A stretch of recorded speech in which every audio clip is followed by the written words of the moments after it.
দেখেন এই ঘটনাটা আমি নিউজে কিছু হেডলাইন্স দেখেছি, আমি এটা নিয়ে ডিটেলস একটু কম জানি। তবে আমাদের দেশে যে জিনিসটা হয়েছে যে প্রত্যেকটা ব্যবসা কার্টেল দ্বারা পরিচালিত, বা আমাদের দেশে যে শব্দটা ব্যবহার করে সিন্ডিকেট, সিন্ডিকেট দ্বারা পরিচালিত হচ্ছে। তো এই সিন্ডিকেটের লাভে কোনোভাবে কমতি হবে, এটা এরকম কোনো কাজ যদি কেউ করে তাহলে তারা তো সেটা হুমকি দিবেই।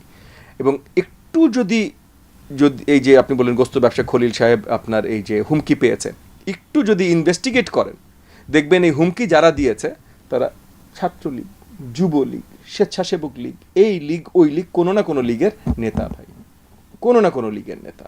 এবং এই লীগের নেতা হয়েই তারা এই কার্টেল ব্যবসাটা করতে পারে বা এই সিন্ডিকেট ব্যবসাটা করতে পারে।